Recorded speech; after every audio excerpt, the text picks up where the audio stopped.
Okay, let's continue on with our lesson. We are at your introduction to chemistry, elements, compounds, and mixtures. We are very far away from letting you start doing your own chemical reactions. Okay, very far away. Anything up? Let's do phosphorus. No, not this year. Next year, once we are very sure we have your foundation, then we start touching chemicals. Next year. So I already touch chemical. I break the tummy.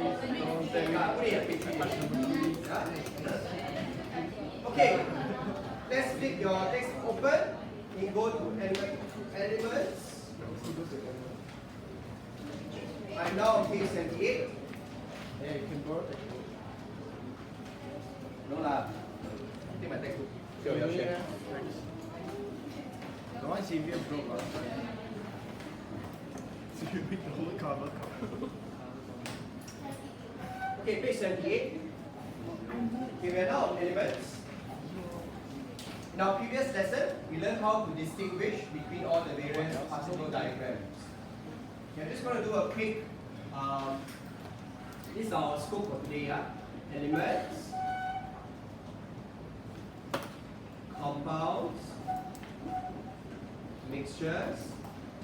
Okay, we're going to focus on their properties. Okay, so properties of these three things. So far, in our previous lessons, I have how many lessons with you already? This is the third one already.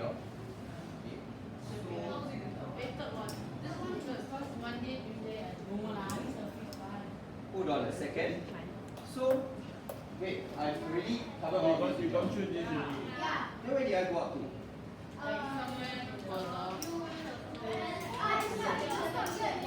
Okay, so you haven't seen this, huh? Okay. Teacher, lesson reader, you teach us. Okay, so Why there's no end. in our previous lessons, we learned about, actually we spent a lot of time looking at diagrams. Okay, so for example, I'm going to show you three ways that chemistry is often represented. In the language of chemistry, okay, chemistry language, just like how in music you have musical notes, We have chemistry notes. chemistry, we also have a language. And we have three different languages. The first one are symbols. We often use symbols to represent chemical substances. Next, we also use words. Last but not least, we use particle diagrams. I'd like to show you three versions. For example, number one, this is the chemical symbol for carbon. Let me write a different color so it's a little bit more obvious. Teacher, are we supposed to memorize the whole periodic table? No. No. Okay, don't memorize. We will provide you periodic table when you come to test exams. Okay? What is NI? Okay, so let me show you how the language. For example, C represents carbon. Short.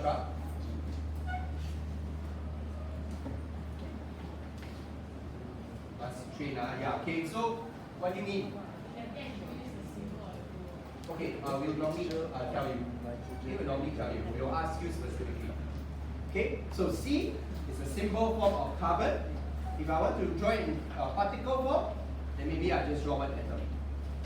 Let's try another one. Oxygen, you often see as O2. In words, I'll write oxygen. In particle diagram, O2, there are two oxygen, they are joined together. Let's try one more. CO2. Check got 03 one. Hey, y'all must learn to raise hand. Yes, yeah? Check got like 05. O5 not that I know of, but there's O3. O3 is ozone. 04. I don't know if that's O4. C2, CO2. You may know of it as carbon dioxide. CC.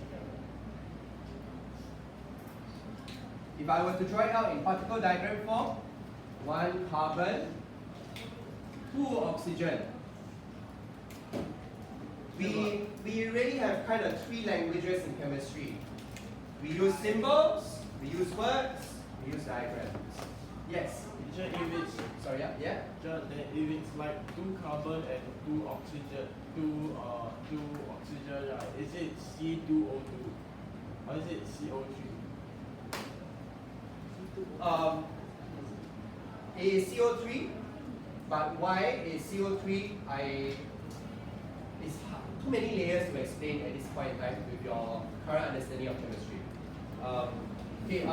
Samuel was asking, sorry, I will come back to you. Samuel was asking if I have 2 carbons and how many oxygen? 2 oxygen. Will it combine in this way? Is it C2O2 or will it be CO? How can it be CO3 if you have 2 carbons? Or CO2 2 square. Okay, Samuel, you take a mental break, can? You take a mental break. Too early for you already. Yes?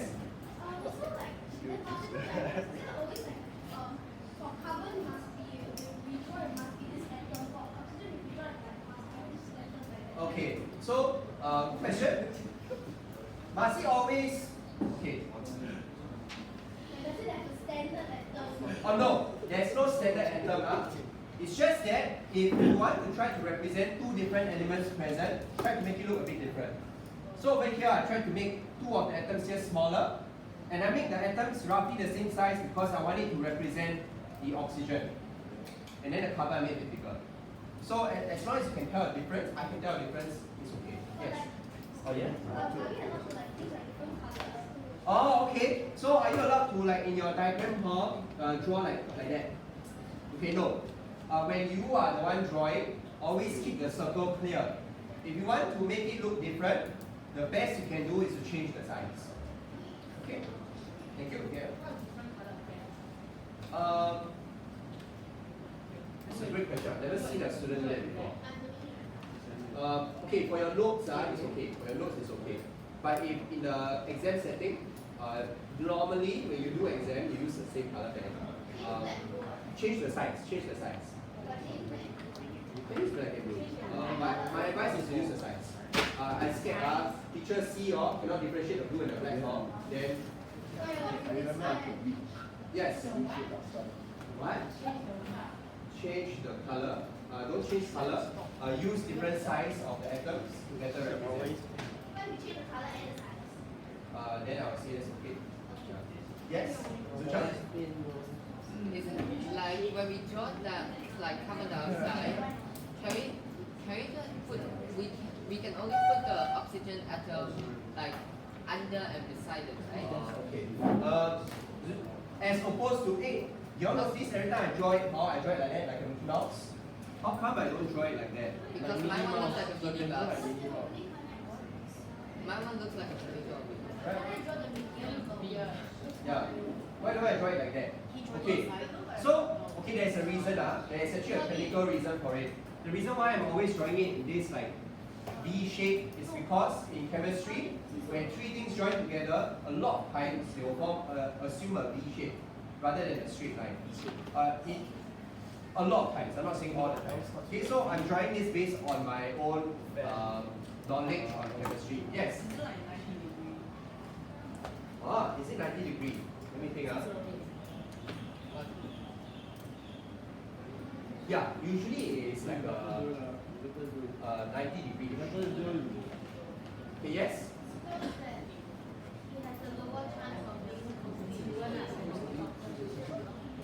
It's not about chance. It actually has to do with the atoms themselves.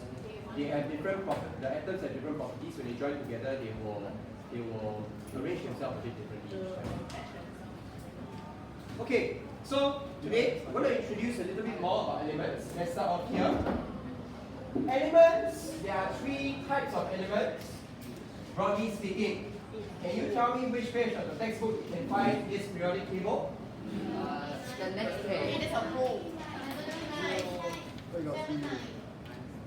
Okay, page 79. On page 79, this periodic table that you see will not be the one that you will see for your exam time. The exam time periodic table has more details for you. Great. A periodic table during exam time will look something like instead like this. Let me go up for you.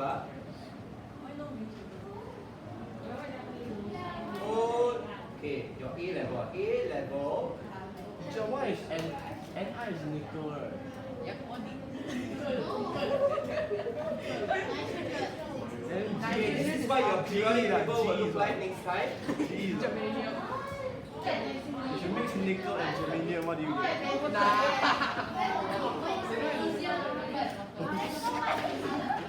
Okay. You know what?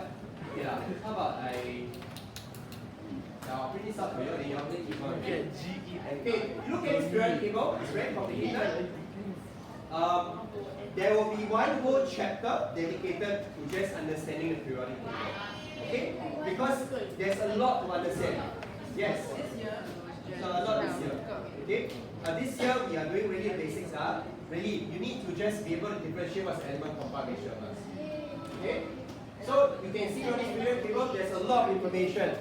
For your level, what we expect you to know is where you can find the different types of elements. Look at this periodic table. So what's your favorite? Yes. I love anything. My dear. Not relevant. Yes.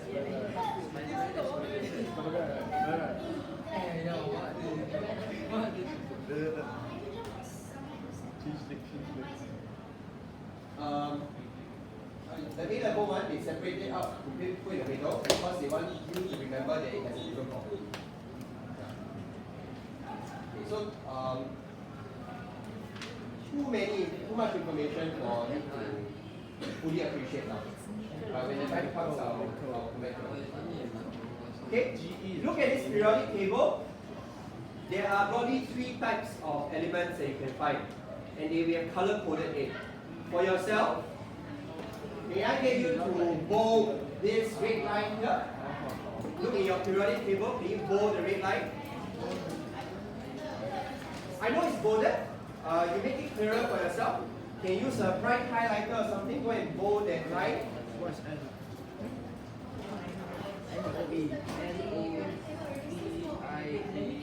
Okay, question, is this a complete periodic table? The one shown to you over here has some elements missing.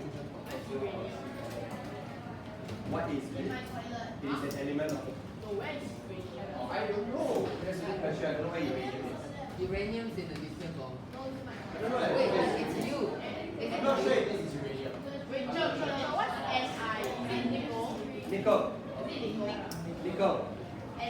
Yeah, nickel. Nickel? Yes. I love nickel. Yes, many compounds and elements. Okay, there are 3 types of elements. Listen. Okay, there are 3 types of elements. You see this blue section here? Actually, a lot of the elements we know of are metals.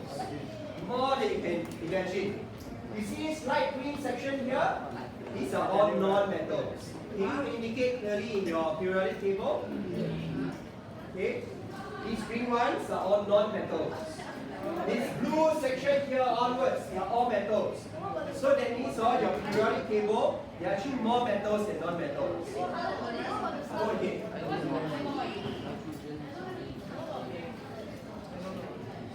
Daryl asks, what about all these elements below?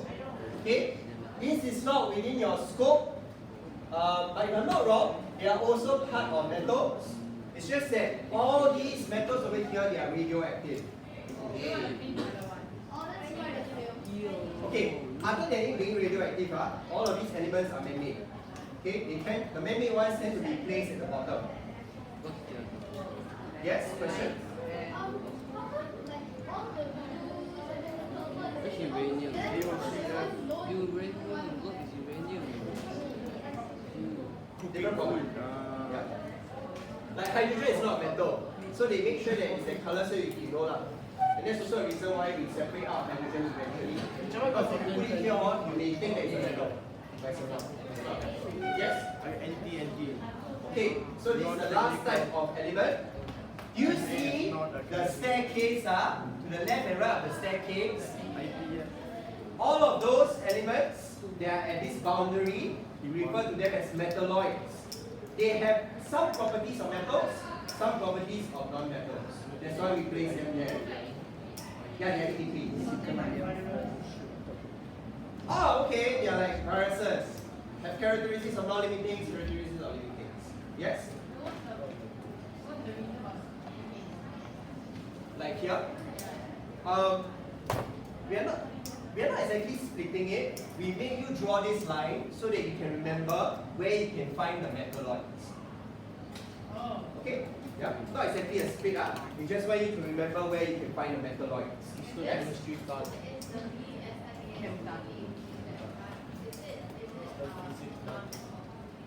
These is it? Okay, all of these pink ones, they are metalloids. The pink one. Okay?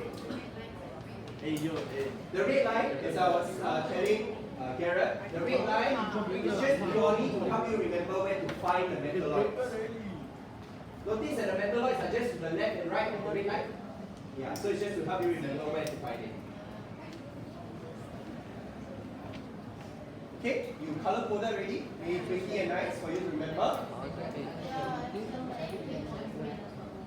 Okay, for you, I do not expect you to know what the properties of metalloids are, but I expect you to know what the properties of metals and non-metals are.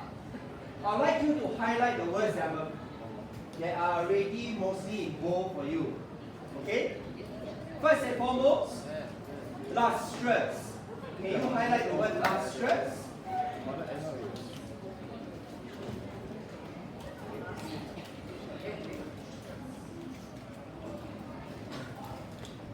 Metals are lustrous. Huh? Why rust? Do you know rust? Rust is actually a compound. So it's no longer a metal anymore. Metal and all So, but you can get rid of rust. But after you get rid of it, it's shiny again underneath, right? Yeah. So rust is really just a new compound that's evolved from the metal. Non-metal, it's not. Non-metals are not lustrous. They are dull. You see the words in the bracket? The words in bracket is just us trying to explain to you what these words mean. I want you to highlight these words because this is what you use as a scientist. The ones in brackets are not the ones you use, We're just trying to explain to you the English. Metals are lustrous, in other words, they are shiny. Okay, so these are some properties. If you want to know if something is a metal or not, look up for all these properties. Next property that you can look out for. Metals are malleable and ductile. Highlight the word malleable and ductile. Yeah, so I'm going to run through now. Okay. Metals are malleable and ductile. You know metals can reform in shape. Right? I'll give you an example. So when we say metals are malleable, we need to say that they can change their shape if you hammer them. For example, you may have had a metal bottle before, or maybe you have a phone that's made out of metal. If you were to drop it onto the floor, notice that it becomes dented, but it doesn't break apart, right? That's what malleable means. Malleable means that it can change its shape, but it doesn't break. Yes. Look at that terrible, whose bottle? Okay, look at Suchan's bottle. That happens because it's metal. Metals are malleable. They can change their shape without breaking. So only because he bring to airplane and then the air drop it out. compressor, and then the whole thing crashed along with his boots. Also, because metals can change their shape without breaking, we can, as we say, metals are ductile, meaning they can be drawn into wires. What does it mean to draw into wires? Okay. Metals, because they can reform shape without breaking, you can actually pull them until they become very long strands of wires. That's what we mean by they are ductile. All the wires that are inside your cables, they are formed because they take one piece of metal, then they pull it until they become a long strand of wire. Why do you mean by cannot? Oh, so why don't we consider it a metal, is it? Okay, but Play-Doh is not shiny. Okay, so metal must have all the properties.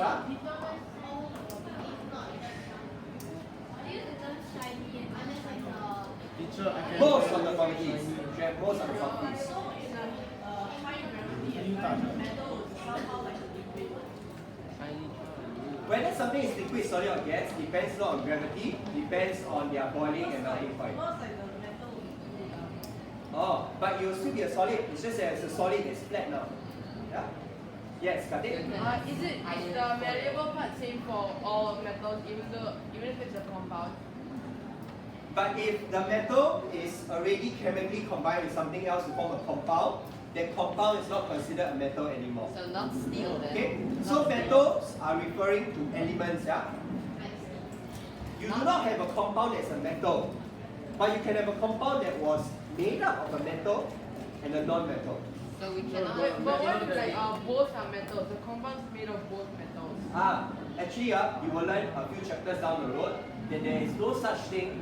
Metals and metals actually cannot chemically combine with each other. They cannot. Okay? You can have non-metals and non-metals chemically combining. You can have metals and non-metals. You can have metals and non-metals chemically combining. But metals and metals actually they don't really chemically combine. But all you get is a mixture. They do not chemically combine. Okay, next. Non-metals are brittle. So the opposite of this malleable and ductile is brittle. I'll give you an example. If you were to take glass, you take glass, go and smash it off, that's what brittle is. Okay? Metals are also sonorous. Sonorous means it makes a sound when you hit it, an echoey metallic sound. That's how. Not sure you mind hitting your bottle? Everyone is sure? That's what sonorous means. Okay? Drop it on the floor, right? It has an echoing kind of sound. That's what sonorous means. Teacher, Non-metals are not sonorous. teacher. Let me finish my last point. I'll come to you. Last one. Metals are usually good conductors of heat and electricity. I think you all learned this in primary school before. Whereas non-metals are not. Yes, Samuel? Teacher, but like, right, if are stones considered? Are stones, is it? Usually stones are mixtures of non-metals and metals. Usually. That's why the stones need to go through a lot of factory processing to extract out the metal parts. Okay, I go to Z and come to you. Z? Extract out metal. Glass, you will glass. Okay, but if you hit glass and you hit metal, the sound is different one. Okay? But the ringing sound is not the same as the sound that you hear from the metal. Okay? The glass, you get that sound because of the way the glass is being shaped. If I just have a piece of glass and then you hit it off, versus you have a glass of a wine glass, then versus a wine glass, notice the wine glass one makes the sound, but this kind of glass you hit off doesn't have the same sound. So the sound comes from the way you make the glass. But the metal, regardless of its shape, and you hit it, you should still have the sound. Okay, in front, Stadium.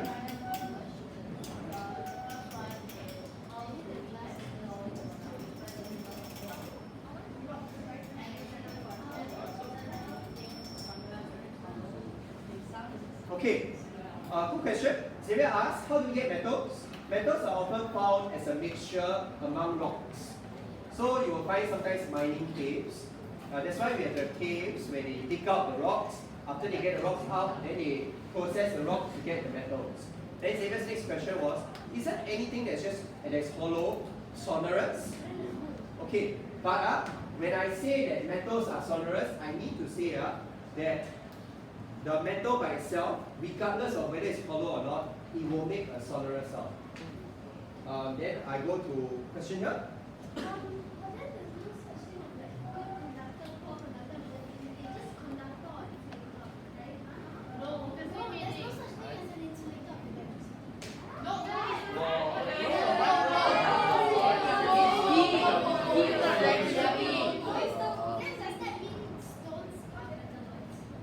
No. Stones are a mixture of metals and non-metals. Metalloids are elements in themselves that have good properties.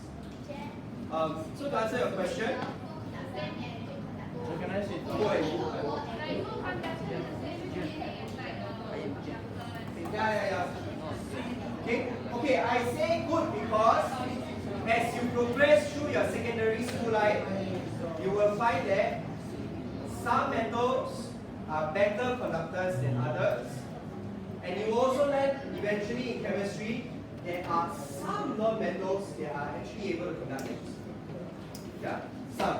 Do you know that your pencil lead carbon can actually conduct electricity? Yeah, but it's a non-metal. Okay? Yes?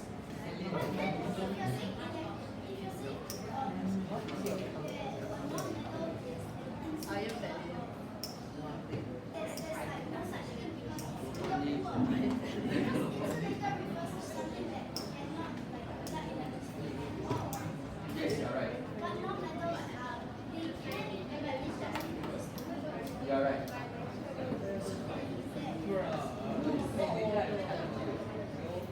Okay, so that's properties of elements.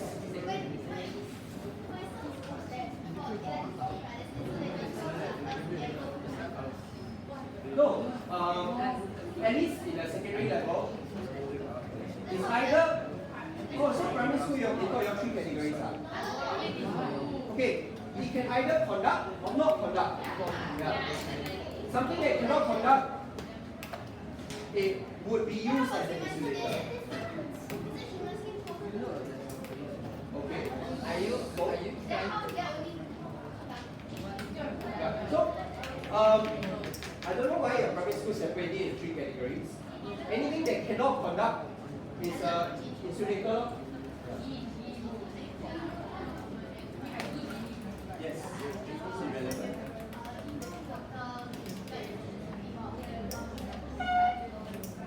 Right.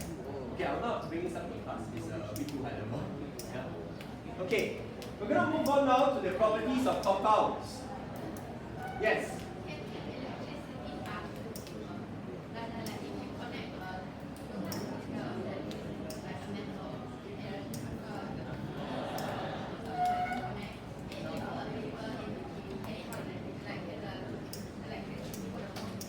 Cannot. Because the paper cannot conduct, so it will not pass through. Because magnet, I think they are made out of metals. Okay, let's look at compounds. Compounds are often made up of two different types of elements. So, a key thing about compounds is that they are formed in a fixed ratio. What do I mean by fixed ratio? So, if you look at carbon dioxide, okay, let's look at water. Water is chemical symbol form is H2O. Its word form is water. Finally, its particle diagram form is like that. H, and then you have two hydrogen and one oxygen. Hold on. We say that compounds are combined in a fixed ratio. That means to say any water molecule that you're looking at, always the same ratio. Let's look at another water molecule. Same ratio of 2 hydrogen to 1 oxygen. Same ratio of 2 hydrogen to 1 oxygen. That's what fixed ratio means. Samuel? No. What about HO2? What is that? Oh, is that HO2, is it? Yeah. Okay. No. Okay, and to answer your question fully, it's a bit complicated. Because why in the first place can we only combine 2 hydrogen and 1 oxygen? Because each atom has a different property. And so you see, chemistry is really stepwise. We need to learn in stages, and the more information you know, the more you are able to perform these reactions.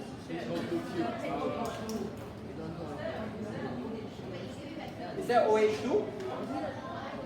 The same. It is the same thing, just that we write it as H2O It sounds for convention. Yes? It sounds like my surname.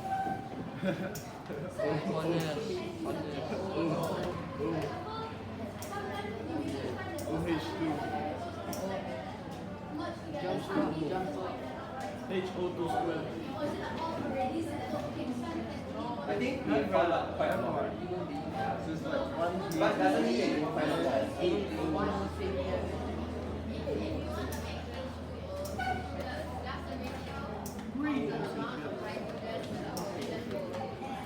Yes. Yes. Interesting question asked by Isabel. Let's say you want to make water, but this is really chemistry as it is. If I want to make water, you need hydrogen and oxygen. Okay? So, Isabel asked, does that mean that because every water molecule has 2 times more hydrogen and oxygen, does that mean I need 2 times more hydrogen in the original reaction? So the question again, you look at your water molecule, there's 2 hydrogen for every oxygen, right? The ratio is like that, right? Hydrogen to oxygen is 2:1. Yeah. Does that mean when I'm making water from the 2 gases, I need the same ratio? I need more hydrogen than there is oxygen? Wait, teacher. Yeah, actually it is, you know. And so I'm going to show you a chemical reaction. Phosphorus has water. Mr. Tan, Mr. Tan. I love putting hydrogen. So if you like two hydrogen and oxygen, right? Boom, side become wet. Is it? Wait, that's actually So that's actually got rain come down.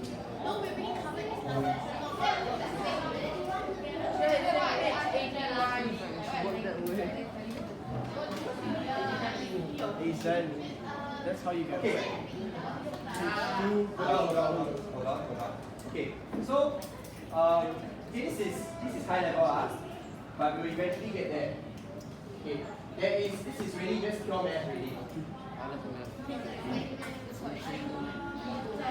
Okay, look at this. You look at H2O. If I draw it in diagram form, there is 2 hydrogen, correct? For every 1 oxygen, right? Yeah? Over here, hold on, let me finish.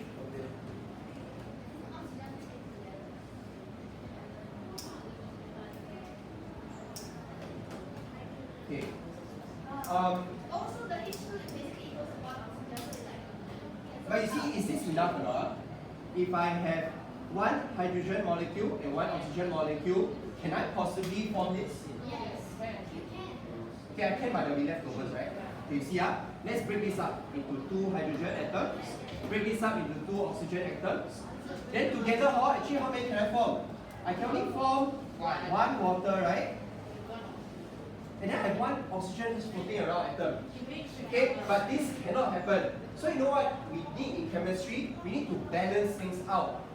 So, in order to balance things out, okay, I'm going to write this down and see if it makes sense to you. Whoa!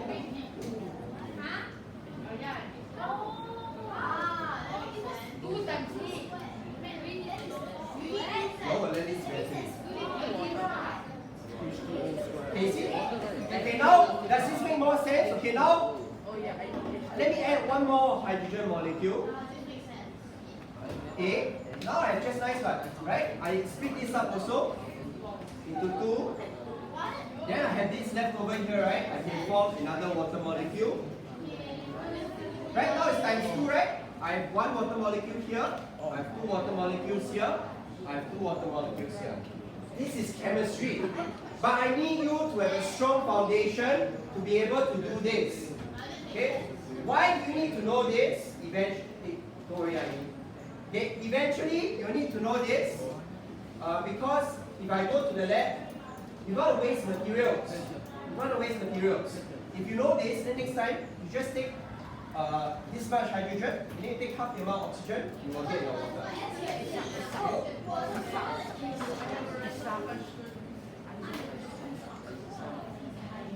Yes. If there's two whole page, will it be like 2 big circles and 1 small circle? What's 2 OH? Like if we have like Just Wait, OH. wait. 2 oxygens and 1 H. So you will it be like 2 big circles and 1 small circle. Okay, but my first reply to you is that there's no such compound.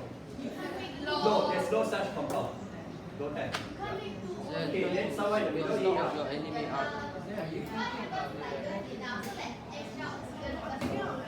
Okay, if you do not have enough, let me think.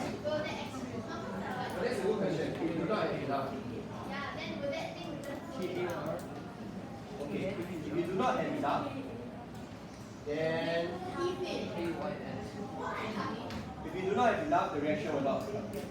Okay? So you need to have enough. Yeah? You need to have enough. Yes? Then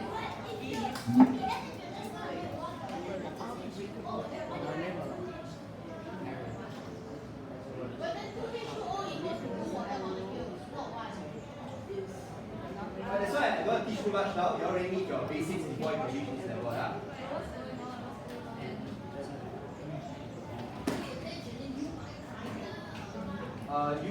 Okay, I will not spend time on this because we need to know our basics first. This is a year 3 topic. Yeah?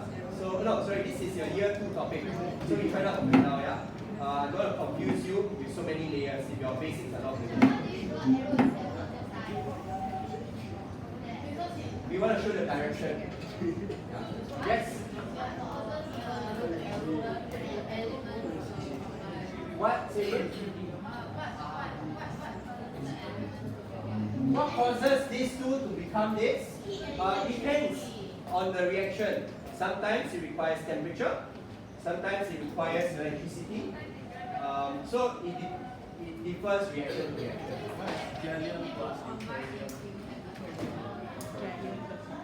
No, and you will learn in year 2 which things can combine, which things can't. Okay, for yourself in your textbook, the word fixed ratio means this. If you look at various compounds, you look at water, the ratio of oxygen to hydrogen is 1:2. The ratio of this element here, may I get everyone to try? H2O2.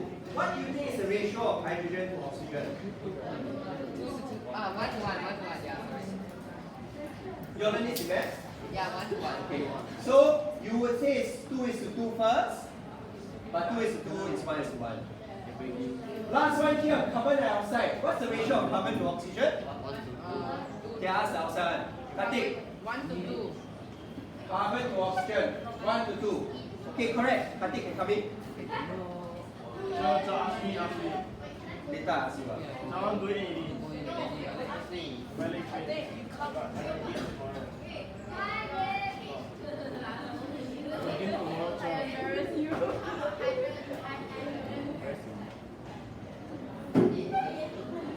Say again. Oh. So how do I find hydrogen peroxide? Is it? I form it through another chemical reaction. Yeah. I use different things that still contain hydrogen and oxygen to form hydrogen peroxide. I love that you are curious. I'll do my best to answer, but with whatever knowledge you have at the moment. It may feel like it is insufficient, but it's because it is difficult to put in simple terms at this point in time. Yes?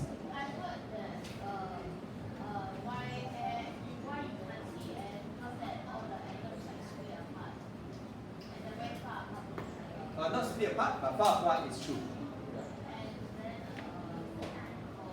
Far apart, not split apart.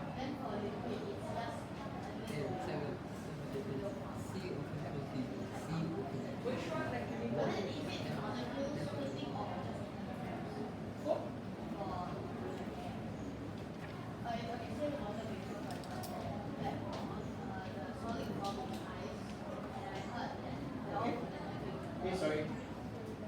I hear where you're coming from. All I can reply now is that air is a mixture of many different things. There are elements and there are compounds in the air. So it's not a simple question to answer at this point. I can say that air is a mixture of many things.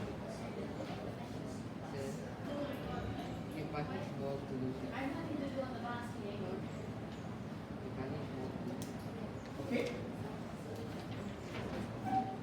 For those that would like to, you can put this down as an example for yourself. Carbon to oxygen in carbon dioxide is 1:2. For those of you that don't understand what fixed ratio means, I say it's up to you.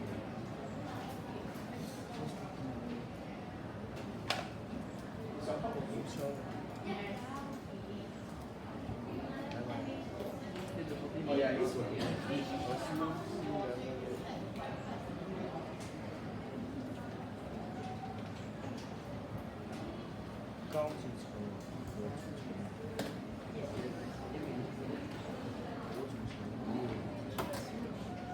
For those that are fast, nothing to do.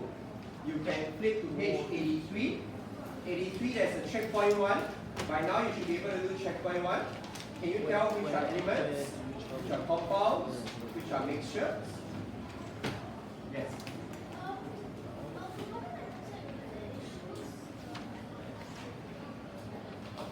That's why just now I said not always. No, a lot of times it's like that, but not always.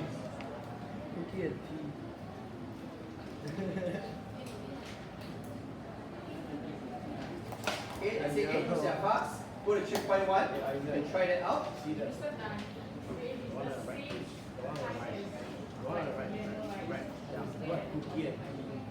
Good. Boys outside, now's your chance to try it.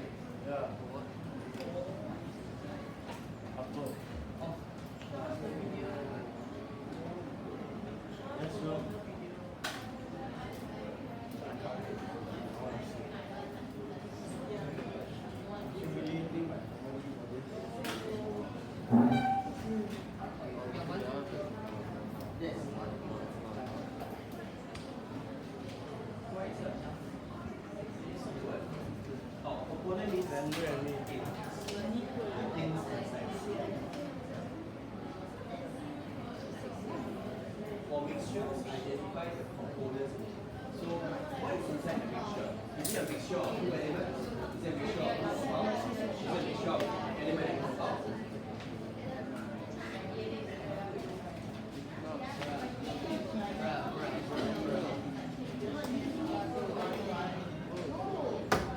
Okay, let's try this out together.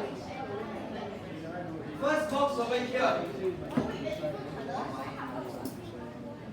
Usually we have different sides also represent. This one, color is not a good thing when it's black and white. Okay, first box. Is this a element, compound, or mixture? Okay, can you write this down? I think you only wrote compound. Can you write pure compound? Because it's only compound present.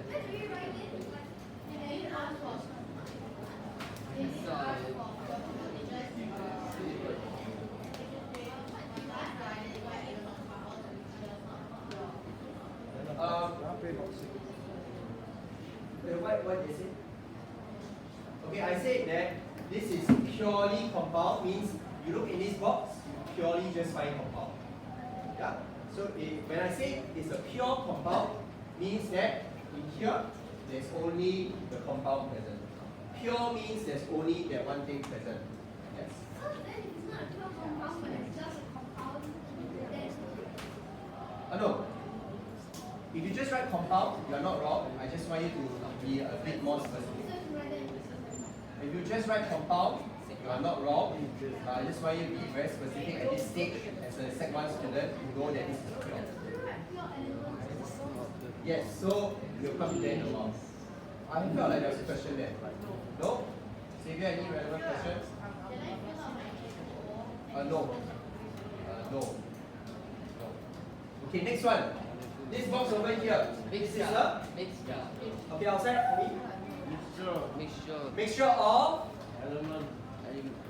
Okay, Samuel was faster. So mixture of elements. How many elements? Two types of elements. Okay, next one. Next box. That'll be better. Hongi, this box over here. This is a Mixture. of. Compound elements.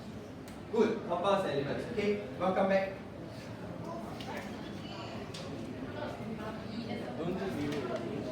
Okay, next box. This is the green one. Pure element. Thank you. Just pure element. The last box.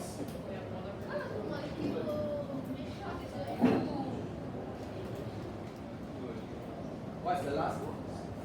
A Mixture mixture. of two elements. One of the element come in molecule form, the other element come in atom form.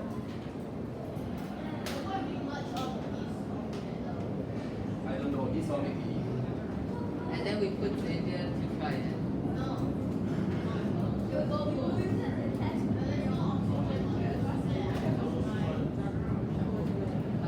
Okay, do suddenly. You will not be able to do all of this worksheet yet, but I'd like to give it up to you now so that you can do whatever you can do. You do bit by bit lah, don't rush through. The last 5 minutes you could try some. The question I would like you to try the moment you receive this worksheet, you flip to page 2, try question 2. The same kind of question, try question 2. Then over the weekend, if you like to, you can even try page 1. You can try page 1 if you like to over the weekend. Okay, but I'll just like you to try question 2 now in the class. Okay.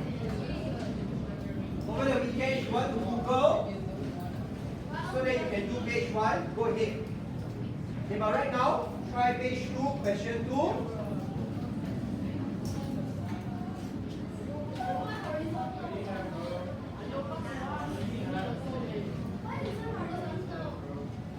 I say most times, but not always.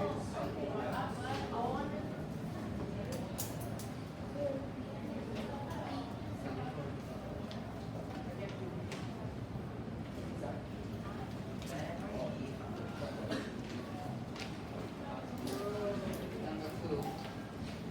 We do question 2 now, right? Yes, do question 2 now. Hey, is Tristan okay? He said he woke up very busy today. So did he come back at any time? Oh. Oh, okay.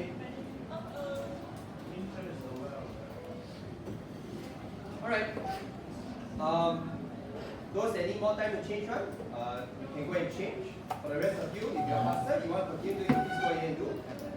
Change them will end off here. Okay, you may go and change if you want to. If not, you can continue trying the question.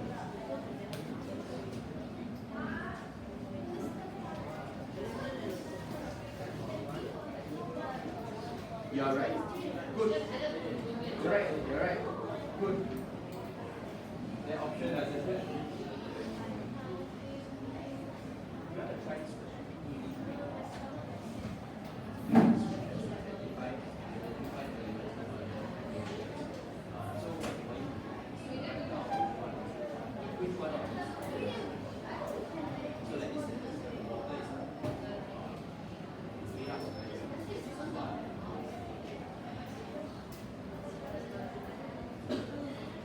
If you want to do first page over the weekend, those are not check boxes. We want you to identify from the sentences which are elements, which are compounds, which are mixtures.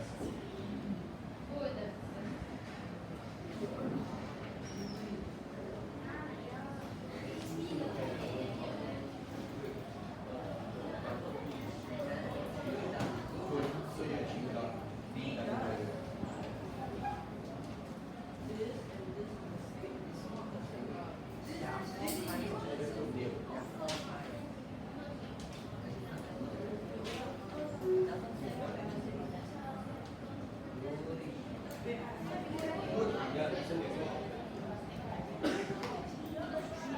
Yeah, I think it's really PE time, so you should go and change now even if you don't want to.